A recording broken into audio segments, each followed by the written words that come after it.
Alors que les écosystèmes de la belle province font l'objet de pressions inégalées, les groupes écologistes du Québec, enracinés dans les différentes communautés, ont pour mission de défendre l'intégrité du territoire et faire la promotion d'alternatives viables. Toutefois, avec une économie de plus en plus tournée vers les industries extractives, le gouvernement du Québec refuse de reconnaître le travail des groupes écologistes autonomes. En conférence de presse le 25 avril 2012, le Réseau québécois des groupes écologistes, dans un communiqué appuyé par 15 organismes, dénonce le sous-financement du secteur environnemental communautaire qu'il qualifie de « guerre d'attrition contre les groupes écologistes ».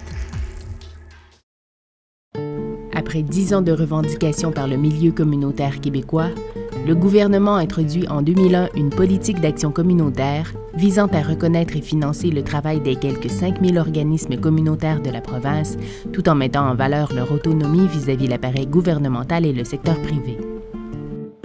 La mise en œuvre de cette politique s'avère bénéfique pour la plupart des secteurs communautaires du Québec. Tous, à l'exception du secteur environnemental.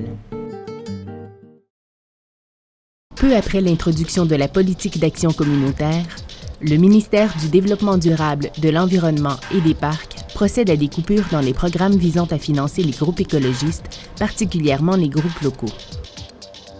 Aujourd'hui, 95% du financement à la mission globale est dédié à 2 types d'organismes, les conseils régionaux de l'environnement et les organismes de bassin versant.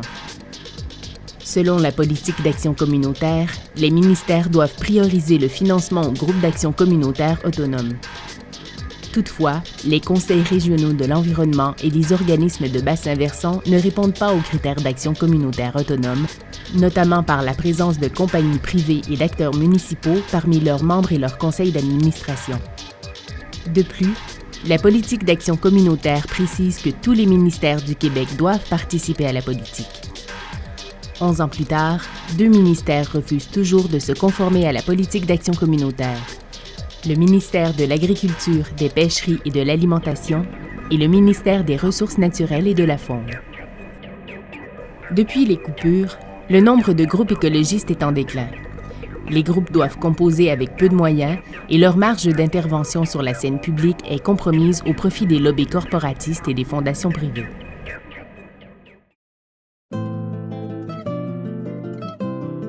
Les groupes écologistes contribuent au renforcement démocratique des communautés, à la protection des ressources naturelles, de la flore et de la faune, au développement et à la promotion d'alternatives, l'éducation populaire en environnement, la santé publique et la défense collective des droits, par exemple la liberté d'expression.